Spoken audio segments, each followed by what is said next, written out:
Days of Our Lives, unmissable drama unfolds next week. Welcome back to NBC News Channel. Today, we will learn about the thrilling developments happening in Salem as Days of Our Lives enters one of its most significant weeks in the show's illustrious history. The beloved soap opera is gearing up to deliver 3 spectacular storylines that will captivate longtime fans and newcomers alike during the week of November 10th to 14th.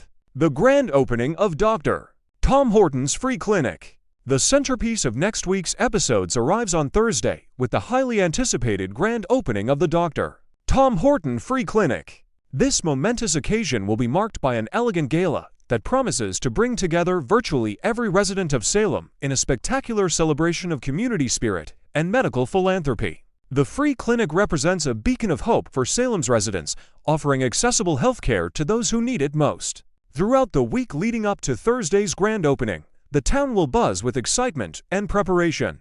Salem's most prominent citizens, both past and present, will converge at the clinic to share heartfelt memories spanning decades of life in this remarkable community. These touching reunions will provide viewers with a nostalgic journey through Salem's rich history as characters reflect on the triumphs, tragedies, and transformative moments that have shaped their lives. However, beneath the surface of this seemingly altruistic endeavor lies a sinister secret that only 2 individuals are privy to.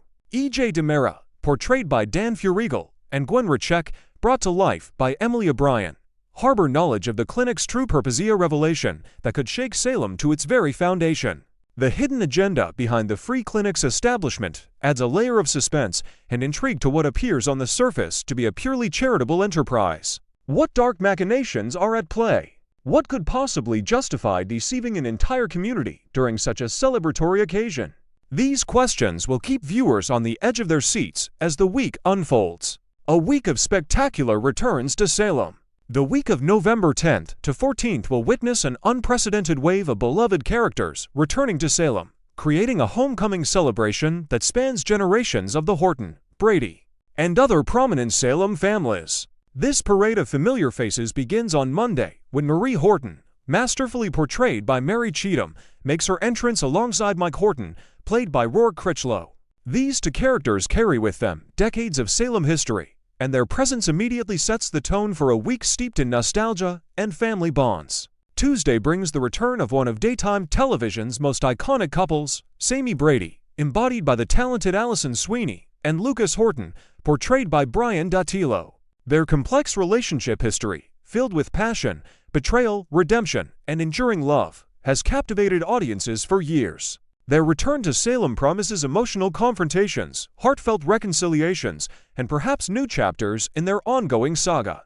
As the week progresses, the returns continue with an impressive roster of Salem favorites. Will Horton, brought to life by Chandler Massey, returns to his hometown, bringing with him the wisdom and experience gained from his time away. Eric Brady, played by Greg Vaughn, makes his way back to Salem, carrying the weight of his complicated past and uncertain future.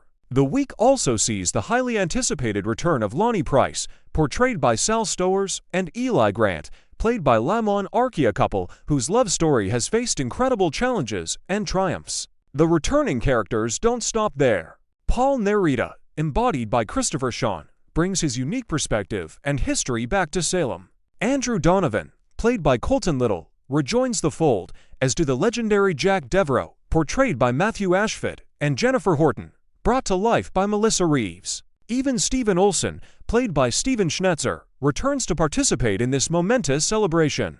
Each of these characters carries their own storylines, relationships, and connections that will weave together to create a tapestry of drama, emotion, and unforgettable television moments. Celebrating 6 decades of Days of Our Lives. The timing of these events is no coincidence. Days of Our Lives is celebrating its remarkable 60th anniversary on November 9th, marking 6 decades of continuous storytelling that has entertained, moved, and inspired millions of viewers across generations. This milestone represents an extraordinary achievement in television history, as Days has remained a constant presence in the lives of its devoted fans through changing times, evolving social landscapes, and shifts in viewing habits.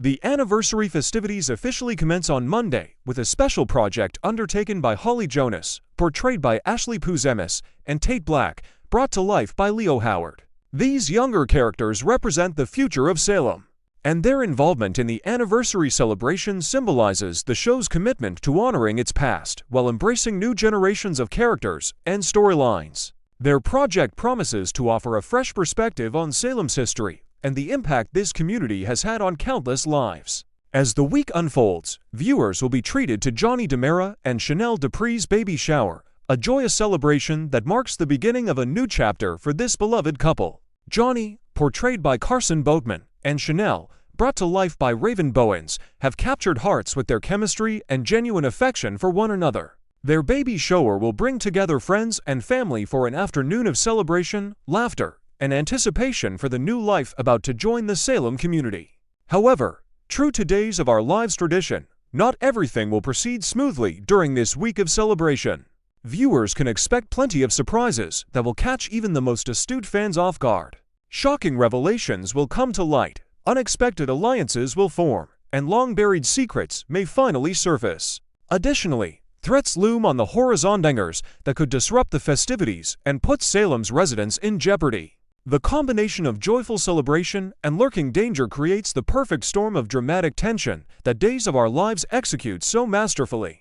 This week represents everything that has made Days of Our Lives a cultural phenomenon for 6 decades: multi-generational storytelling, complex character relationships, shocking plot twists, and the perfect balance of romance, drama, and suspense. Whether you're a longtime viewer who has followed these characters for decades or a newer fan discovering Salem for the first time, the week of November 10th to 14th promises to deliver unmissable television that honors the show's rich legacy while propelling storylines forward into exciting new territory.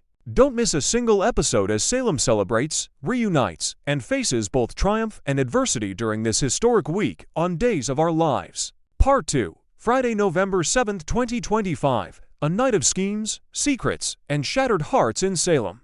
As autumn settles over Salem, the quiet hum of the town masks the chaos brewing beneath the surface. The day begins innocently enough, with family moments and sweet desserts, but soon spins into danger, deceit, and emotional collapse. What starts as a simple Friday becomes one of the most unsettling episodes in recent Days of Our Lives history, with Gwen's dangerous manipulation, Abe's desperate plea for help, Mark's fateful introduction to a mad scientist, and young Thomas's life hanging in the balance. The shadows of the DiMera mansion. At the Grand DiMera estate, Gwen Rechek's calculating mind is in overdrive. She corners E.J. DiMera with a chilling question: did he make Tony disappear the same way they handled Dimitri? E.J.'s response is measured but sharp. Though he admits that Dimitri deserved what he got, a useless con man, as he calls him, Tony is different. "He's my brother," E.J. says gravely, the flicker of guilt passing briefly across his face. "I would never harm him." He insists Tony will reappear at the next port of the cruise ship, but Gwen isn't so sure. Sensing her persistence, E.J. abruptly changes the subject. He reminds Gwen that their top priority is keeping Leo Stark from learning the truth about what's happening inside the clinic. Whatever they're hiding, it's big and it's dangerous. Sweet treats and sour feelings. Meanwhile, outside the Brady Pub, Jennifer Horton is trying to lighten her grandson's mood. Thomas had just received an excellent report card, and she suggests celebrating with pizza or an ice cream sundae. But Thomas's eyes are stormy. He's still grounded for the Halloween prank that went too far, and he's not ready to forgive himself or anyone else. Jennifer gently reminds him that hurting others, even in jest, is never right. Before he can answer, Gwen strolls up, smiling sweetly. Jennifer's face tightens. Even when it's someone you can barely stand to look at, she mutters under her breath. Thomas, trying to make peace, invites his aunt to join them for ice cream.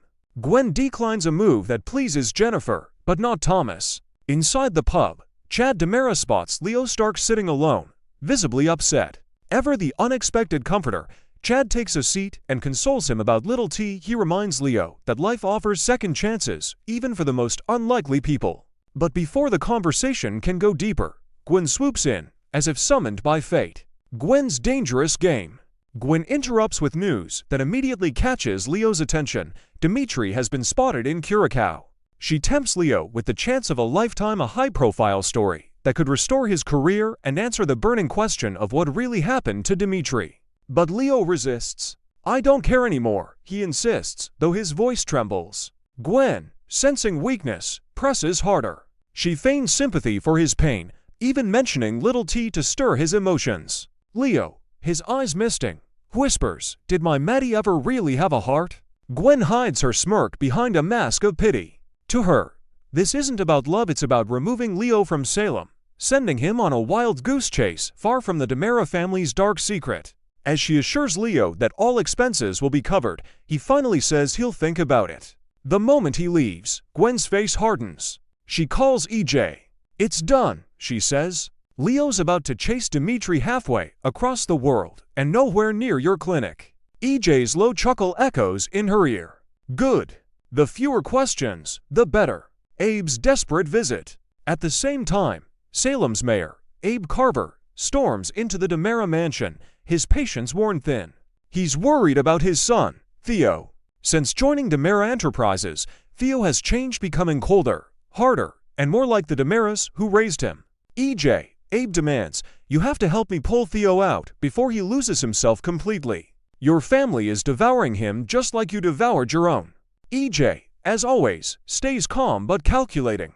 His expression gives nothing away. "Be careful, Mayor," he says evenly. "You might not like the answer to who's really doing the devouring."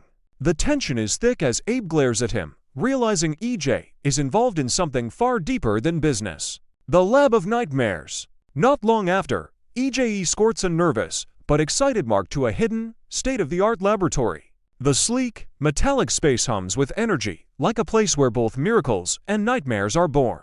EJ introduces Mark to the project, Versavix, a new experimental drug with neural regenerative properties. Mark knows it's designed to restore damaged brain tissue, a revolutionary medical breakthrough. But EJ hints at other applications that make Mark uneasy. Before Mark can ask too many questions, EJ introduces him to his new supervisor. From the shadows steps a familiar figure, Dr. Wilhelm Rolf. Mark's eyes widen. The infamous scientist, long thought dead or imprisoned, greets him with a chilling smile. "Welcome to the future," Rolf says. "Let's begin." In the corner of the room, EJ watches, his lips curling into a satisfied grin. A family in peril. Back at the Brady Pub, Chad sits with Jennifer and Thomas, trying to restore a sense of normalcy. He encourages his son to forgive himself for his mistakes. Jennifer smiles as Thomas's mood finally softens. They enjoy their desserts, a brief, happy pause in a world that never seems to stop spinning. Jennifer mentions that Mike and Marie are arriving in town for the big Horton family celebration. Chad praises her latest article on Tom Horton. "You made Grandpa proud," he says warmly. For a moment, everything feels peaceful. But peace never lasts in Salem. The shattering moment. Later at Horton Square, Chad overhears Kat speaking on the phone, her voice trembling. She's just returned from visiting her mother who, she confides, didn't even recognize her own son, Mark. Years of trauma have begun taking their toll, and the doctor suspects early onset dementia. Chad, moved by compassion, steps forward and wraps his arms around her. At that very moment, Jennifer and Thomas arrive. Seeing his father comforting Kat, Thomas misreads the situation completely. "You only care about her," he shouts, tears streaming down his face. Before Chad can explain, Thomas turns and bolts into the street. "Thomas, wait!" Chad screams, sprinting after him. The screech of tires pierces the air. Jennifer's cry of horror echoes through the square. "Thomas!" As the screen fades to black, the world of Salem holds its breath.